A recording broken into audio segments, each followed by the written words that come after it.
Last week, our gospel text had Jesus talking about the large stones that the temple was made of and predicting that they would all be thrown down.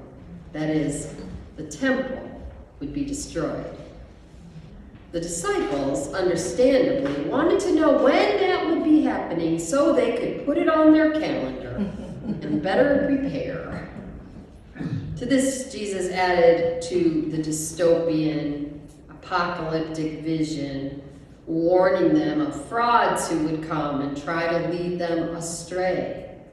He told them about wars and rumors of wars, kingdoms rising against kingdoms, earthquakes and famines.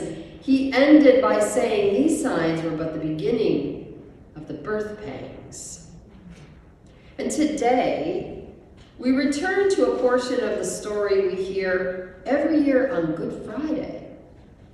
Today's reading takes place after Jesus has already repaired the ear of the guard that was cut off. Peter has already denied Jesus 3 times. And now his judgment continues, this time with Pilate as the judge. And we know where it goes from here.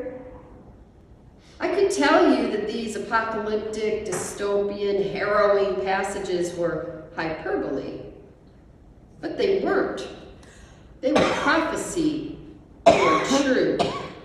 And no matter how many times we hear them, they continue to make us anxious and uncomfortable. We want them to mean anything except what they mean. Some theologians teach that all of Jesus' prophecies were fulfilled in the 40 years following his ascension, while others believe that there may be some prophecies that will continue to come to be in future generations. That would be us. Both theories are valid. I could talk about cycles in history. Destruction, earthquakes, famine, wars, innocent men and women who are persecuted and killed by the state, and how these things repeat themselves from generation to generation. Work that we thought we had done that we now have to continue doing. But what I think I need to tell you is that these were scary things for the disciples to hear. Scary for the gospel readers to hear, and scary for Jesus' disciples to hear today. We know that things are terribly unstable right now, which makes these gospel texts feel personal. The way Christian nationalism warps the gospel, and those in power and assuming power call for violence in the name of God, feels like Jesus is being crucified all over again. Maybe that's why, before Jesus stood before Pilate, he reminded his disciples repeatedly of what must happen to him. He must suffer, be crucified, and die before he will rise again. And when he tells them this grim news, you know they stopped listening at the I will rise again part. Because the news that angers us and frightens us and has us texting friends, the news that keeps us up at night and has us buying extra stuff in supermarkets in case of something we can't quite name, that news seems to always loom larger than the reasons we have to hope. On the road to Emmaus, from the Gospel of Luke, I believe, when the disciples were still in shock at what had happened on Good Friday, their conversation was not about their anticipation to Jesus rising from the dead as he had promised. Instead, they struggled to understand why it happened. They were grappling with, what do we do now? They were so lost in their grief, they told Jesus, who they hadn't recognized, how their hope had died with their Savior. We had hoped he was the one to redeem Israel, they said. we had hoped. The last time I was here, just 3 weeks, or was it 30 years ago, we too were living in hope. And today, many of us feel like our hopes were dashed on sharp rocks, and we have not yet recovered. Earthquakes, wars, infighting, and destruction are both constant and cyclical. They are constant in that always, somewhere in the world, people are warring and vying for power and land grabs and vengeance. They are cyclical in that this type of chaos tends to move around to different regions over the course of time. Guess whose turn it is right now? As shocked as we might feel today as we watch our institutions falter and brace ourselves for the possible collapse, we must remember that this is neither the first time, nor will it be the last time that generations experience such tumult. Progress always plays the long game. Resets and delays are a given. Slavery lasted in the United States for 246 years, and its abolishment was not and is not complete to this day. Decades of protests and agitation preceded the 19th Amendment, giving women the right to vote, and women have only been able to establish credit in their own names for 50 short years. It is a short time in the grand sweep of things. And yet, knowing that progress has been made, that slavery was formally abolished, and women now have their names on credit cards and property titles and legislation, doctoral degrees, certificates of ordination. That makes the sense of dread we are experiencing at this moment no less impactful. You might be terrified. Maybe you're just frightened. You might be angry at the foreshadowing we are seeing to imminent suffering in our country. We are bracing for impact because we know what is coming, because we know where we have been. And isn't it a bit confounding that while we are experiencing this existential dread, others are elated, hopeful, eager to see how things play out as our country experiences the undoing and recreating of our governance? And the friction between these two perspectives is like kindling to a fire. Which doesn't mean we have to light it. Because as followers of Jesus Christ, washed in his very blood, we know what to do in times like these. To be the light, to follow Jesus ever more closely, to cling more tightly to the rock of faith that steadies us. For example, when it comes to the imminent deportation of immigrants and the refugee crisis that stems from earthquakes, famines, and wars, we know we are called to welcome the stranger. In Deuteronomy 10, we read, "You shall also love the stranger, for you were strangers in the land of Egypt." In Hebrews 13, we read, "Do not neglect to show hospitality to strangers, for by doing so, some have entertained angels without knowing it." Can you imagine closing the door on a refugee, only to find out later, yeah, that was the angel?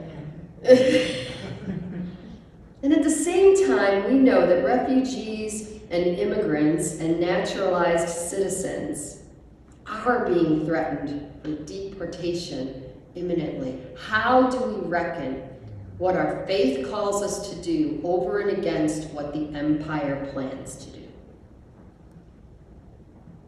If earthquakes are understood in part as the chaos of loss the communities experience in the wake of disasters like Hurricane Helene, Hurricane Milton, the earthquakes of wars with unconscionable casualties, and the endless sense of endlessness from living as one of the 117 million refugees worldwide. Jesus may as well be talking directly to us today, here, now, in this very sanctuary. So these apocalyptic words today sadly ring true, don't they? To say they don't resonate with us is not to speak the truth. So what do? What do people of faith committed to love one another when we ourselves are anxious and uncertain and in need of love? When those we are called to love stand opposing us, undoing protections that keep us and our loved ones safe? What do? Perhaps we start here. This is a time to give ourselves and one another even more grace. You don't have to be strong all the time. Fear is real, even as it is motivating. And if you don't feel fear, maybe you feel just unrest. Has anyone noticed that your patience lately is about as thin as rice paper? There's a reason your body wants to clean and scrub and fold and organize and cleanse. There's a reason you want to buy. There's a reason you find yourself sitting in your car for a bit when you get home before you go in the house. The blessed silence is a balm. There is a reason, and the reason is this. These are the beginning of the birth pangs. A shift is happening. And while knowing what is coming does not mitigate the pain we feel when it arrives, knowing what is coming does allow us to widen the lens of how we see events unfolding. It invites us to learn from similar times of trouble that our ancestors have gone through before us. So do these Gospels, today's and last week's, help us at this moment in history. First, let's remember that Jesus' words to his disciples were never intended to frighten, but to predict. When we know what is coming, we can prepare. His words foreshadowed Roman decimation coming to Judea and leveling everyone and everything in its path, including the path. And even though knowing what is coming may not lessen the pain, it gives us a chance to prepare for it, and in preparing to intentionally choose to look beyond it, to see what might be unfolding through it. Second, Jesus doesn't take the bait when Pilate asks, "What is truth?" Jesus knows the truth. Jesus is the truth. And as followers of Jesus, we know the truth too. When someone is diagnosed with cancer, they often do not hear the entire plan for treatment because their mind locks onto the diagnosis and fear muddles what they hear, the truth of their condition. When they begin chemotherapy, it is hard to see the end when they have to go through numerous rounds of chemo to get there, the truth of their treatment. Even with the news that a baby is coming, as elated as the parents might be, as long as they may have waited to hear this good news, I have yet to know a mother who said, "I just can't wait to go through labor." Labor, by its very definition, is work. Often it is work that goes on, or work that starts and stops and starts again before the one who stops is fully rested and renewed.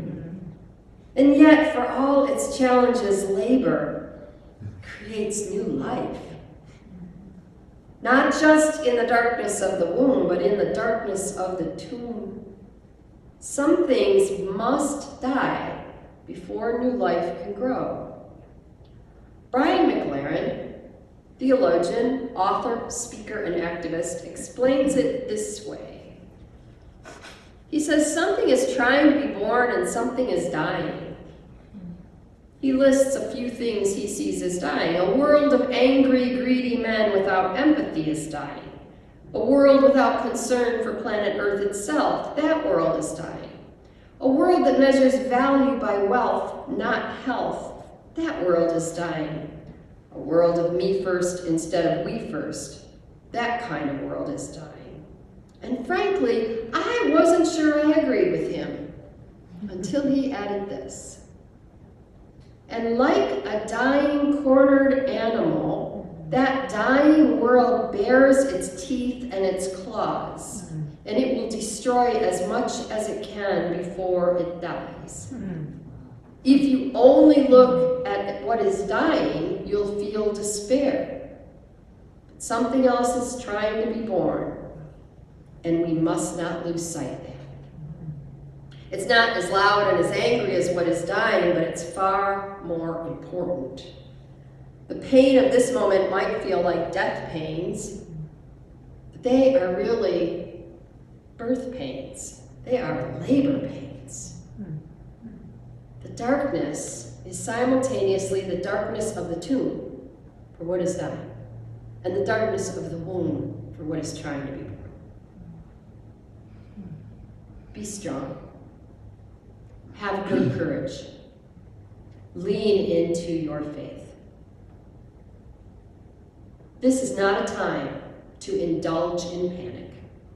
This is a time to double down in faith, a time to prepare, a time to rest and lean into the truth that is Jesus Christ. This is a time to trust in the Alpha and the Omega, the one who was and is and forever will be. Because labor has begun, and labor can take a long time. Yet at some point, God's beloved people will hear the whispering of the Holy Spirit telling us collectively to push. Push forward with love. Push forward with radical hospitality. Push and know that new life is coming because the end of God's story was not written by Pilate. God's story does not end in death. It ends with life in this world and the next.